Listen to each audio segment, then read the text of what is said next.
vous avez dit tout à l'heure au concert que vous avez déjà travaillé avec le légendaire Ravi Shankar. Bien sûr. Oui, D'accord.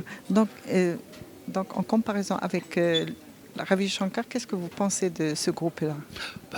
Nous ne pouvons pas comparer les artistes ensemble. Ça veut dire que Ravi Shankar, c'est un monument de la musique indienne et world music. C'est lui qui a, non seulement en Inde, aussi en Occident, a présenté la musique indienne des années 70 avec les Beatles, George Harrison et beaucoup d'autres grands artistes du monde, notamment Yehudi Menuhin aussi. Voilà, donc ça c'était la musique classique indienne, alors que là on est dans la musique populaire indienne. Donc c'est la musique traditionnelle. Pas la musique populaire, traditionnelle, classique, ce sont des genres différents.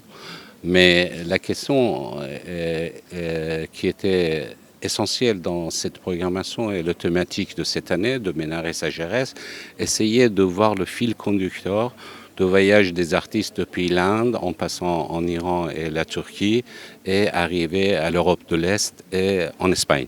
Voilà. Donc, et comment vous voyez cette transmission de génération en génération? C'est très beau de transmettre sa musique, une musique du 15e, du 16e siècle. Comment vous voyez cette transmission-là? Moi, je pense que la question de transmission des traditions, c'est une question importante, à condition qu'on ne reste pas figé et essayer d'être de plus en plus ouvert et curieux pour rencontrer d'autres musiques et d'autres cultures.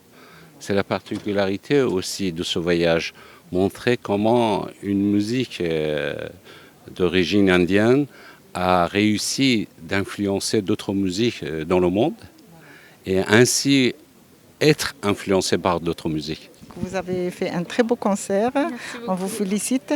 Moi, mes questions, c'est-à-dire, vous travaillez depuis longtemps avec votre père.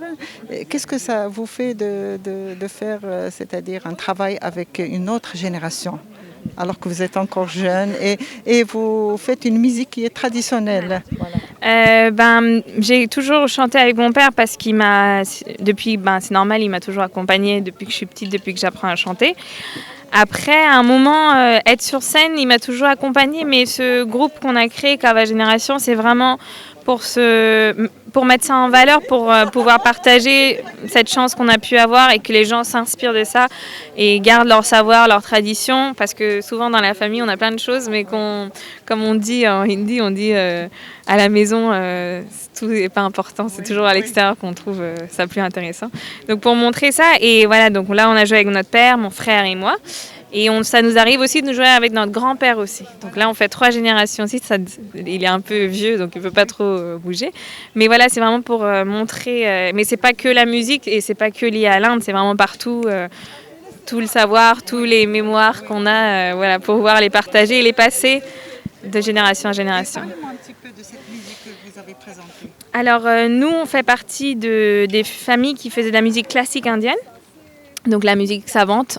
Mais comme on est du Rajasthan, au Rajasthan, il n'y a jamais eu de distinction claire entre la musique populaire et classique. Ça s'est toujours entremêlé, ça s'est inspiré. Ce qui est très beau d'ailleurs, ça c'est vraiment... Donc on fait aussi de la musique populaire et de la musique classique. Donc voilà, on essaie de joindre tout ça parce que finalement, la musique, c'est les mêmes choses partout. Même ici, on peut trouver des liens. C'est la même émotion, bien sûr, exactement. qu'elle soit classique ou qu'elle soit, Voilà, c'est vrai, et donc occident. aussi de pas catégoriser forcément toujours la musique aussi. Et vous vous trouvez bien dans ce genre musical, vous, en tant que jeune, encore très très jeune?